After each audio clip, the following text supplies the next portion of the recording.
Bueno, entonces continuamos con nuestro estudio de los transformadores eléctricos. Ahora vamos a hablar del circuito equivalente de un transformador. Aquí podemos apreciar el transformador que veníamos analizando, el transformador ideal, transformador con núcleo de hierro.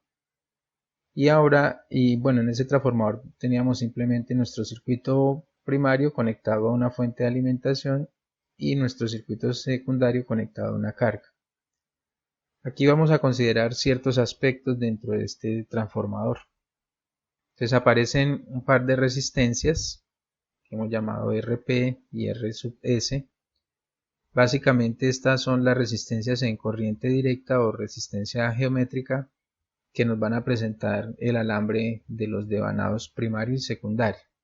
Aquí ya para considerar algunas pérdidas que se deben tener en cuenta ya en un transformador real.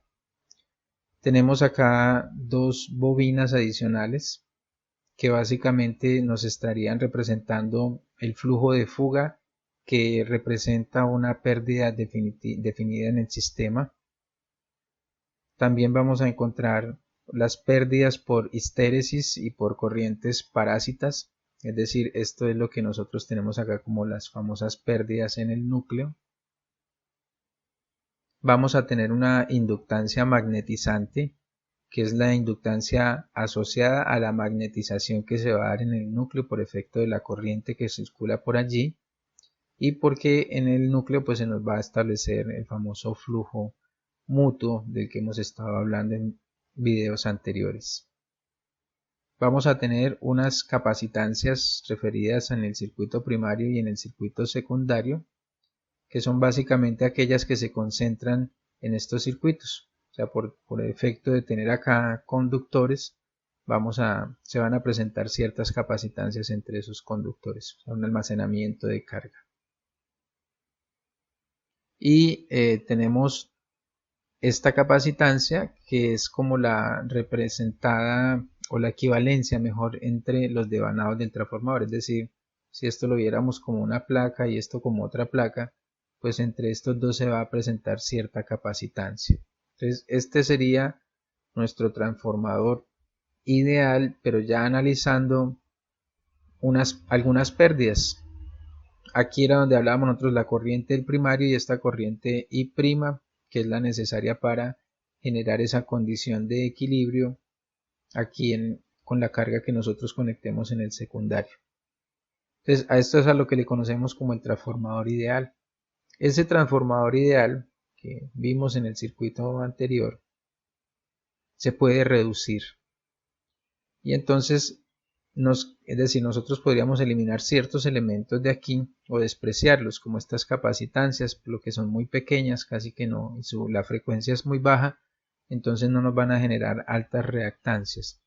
Y como estamos analizando también la condición de que no tenemos por ahora pérdidas en el núcleo, entonces podemos despreciar también esos elementos y nos quedaría finalmente un circuito equivalente en donde tengamos en cuenta la resistencia que nos producen los devanados primarios y secundarios, en donde tengamos en cuenta el flujo de fuga que se representa o que representa la pérdida definida en el sistema, y pues a este transformador sigue teniendo su relación de transformación y una carga conectada.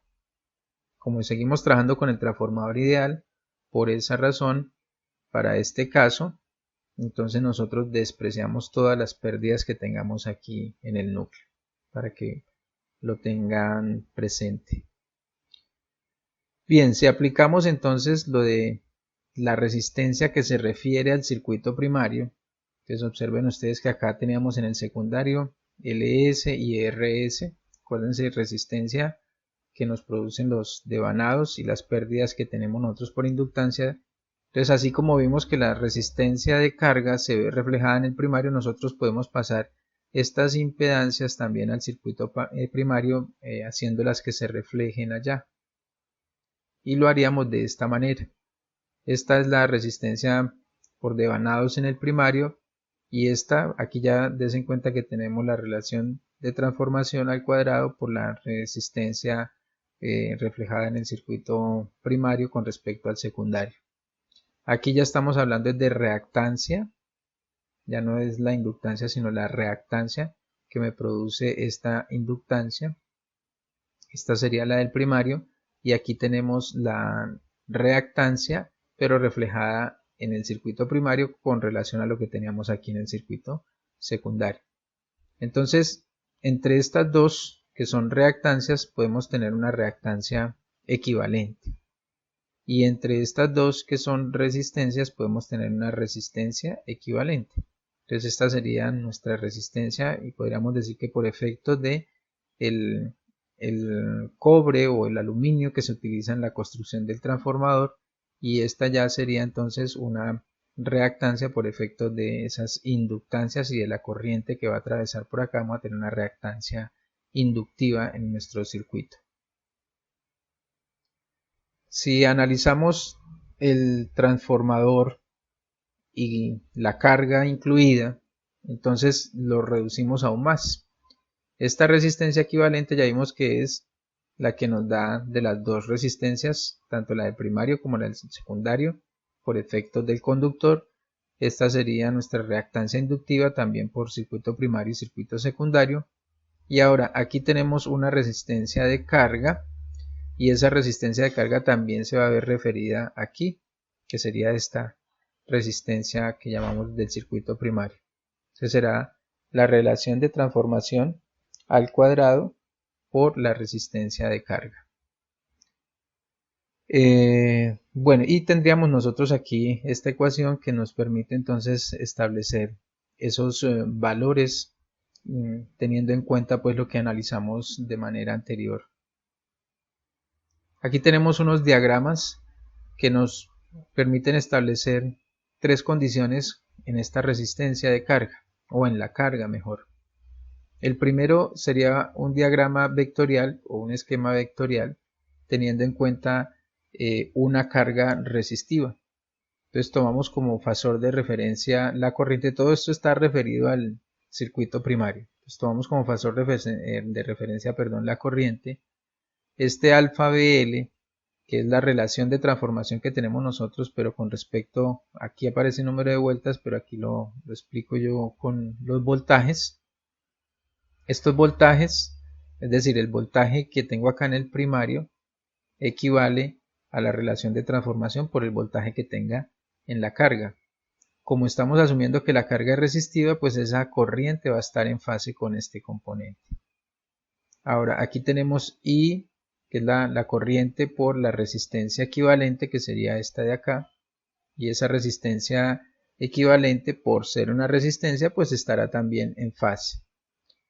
Y vamos a tener que la corriente también va a circular por aquí, por esta bobina, y aquí ya nosotros sabemos que en la bobina sí tenemos un desfase o un adelanto de 90 grados, por eso se ve que aquí nos dice la corriente por la reactancia equivalente.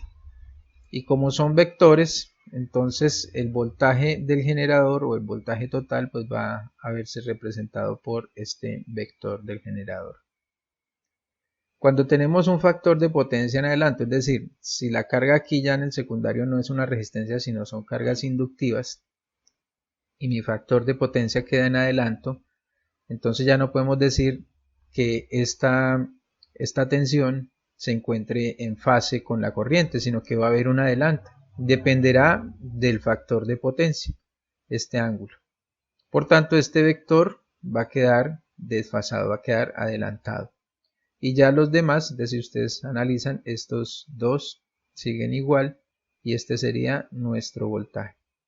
Y aquí tenemos un gráfico para cuando la carga que tengo conectada en el circuito secundario no es una carga capacitiva. Entonces vamos a tener un ángulo de retraso. Entonces tendríamos nuestra corriente como fasor de referencia. Aquí tendríamos nuestro voltaje, el voltaje que se generaría en el primario. Entonces estarían desfasados a un ángulo específico, de corriente y este vector, y los demás, es decir, la corriente sí estaría en fase en la parte resistiva, se adelanta en la inductiva y aquí tendríamos nuestro voltaje. Bien, en el siguiente video entonces vamos a analizar este ejemplo en donde aplicaremos lo que acabamos de analizar.